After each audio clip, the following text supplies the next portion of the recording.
Wednesday morning வந்து என்ன recipe இருக்கேன் அப்படின்னா, தக்காளி உடனடி sambar or semi gravy chutney எது எப்படி வேணாலும் வச்சுக்கலாம்.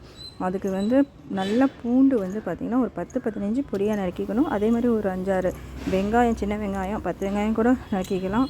அதே மாதிரி தக்காளி ஒரு 6-7 நல்ல பழுத்த தக்காளி எல்லாமே தாளிச்சுட்டுக்கணும். கடுகு போட்டு, பூண்டு போட்டு, வெங்காயம் போட்டு, கருவேப்பிலை, 3 பச்சை மிளகாய் எல்லாம் தாளிச்சுட்டு, இதில் ஒன்றுமே இல்லைங்க, மிளகாத்தூள், மஞ்சத்தூள், உப்பு, சாம்பார் தூள் போட்டு ஒரு கிளாஸ் தண்ணி போட்டு மூடி வச்சுட்டேன். அவ்வளோதான்.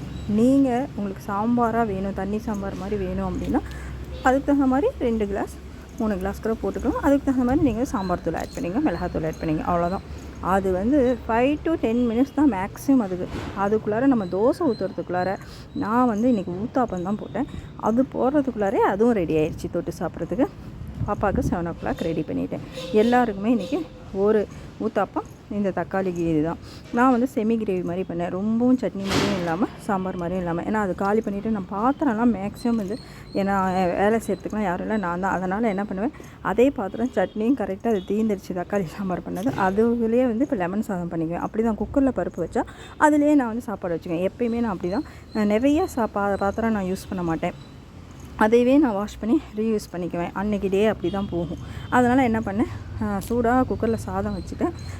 சாதம் வச்சுட்டு லஞ்சுக்கு ரெடி பண்ணி ஆகணுமே அப்படின்னு சொல்லிவிட்டு சாதம் வந்து லெமன் ரைஸ் பண்ணிவிட்டேன். ஆஸ் யூஷுவலில் அர்ஜென்ட்னா என் வீட்டில் லெமன் ரைஸ் பண்ணிவிட்டேன். அதுக்கு ஃப்ரை என்ன பண்ணலாம் அப்படின்னு யோசிக்கும் போது உருளைக்கிழங்கு தான் ஈஸியாக. அதுக்கு என்ன பண்ணேன்னா, உருளைக்கிழங்கு தண்ணியில் போட்டு வச்சு நீளமாக கட் பண்ணி அதை வந்து ஃபஸ்ட்டு வேக வச்சு எடுத்துக்கிட்டிங்கன்னா சூப்பராக வெந்துடுங்க. அப்படியே அரை வேக்காடு பாருங்கள் வெந்துருச்சு.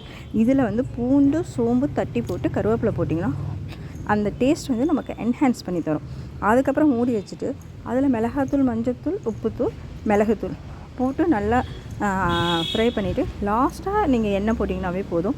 நீங்கள் எண்ணெய் போட்டு ஃப்ரை பண்ணணும்னு அவசியமே கிடையாது. இதுக்கு எண்ணெயும் 2 ஸ்பூனுக்கு மேலே செலவாகாது. ஏன்னா வெயில் காலத்தில் எண்ணெய் கம்மியாக சாப்பிட்டிங்கன்னா நல்லது. அதனால் இந்த மாதிரி செஞ்சு பாருங்கள், டேஸ்ட்டும் அல்டிமேட்டாக இருக்கும்.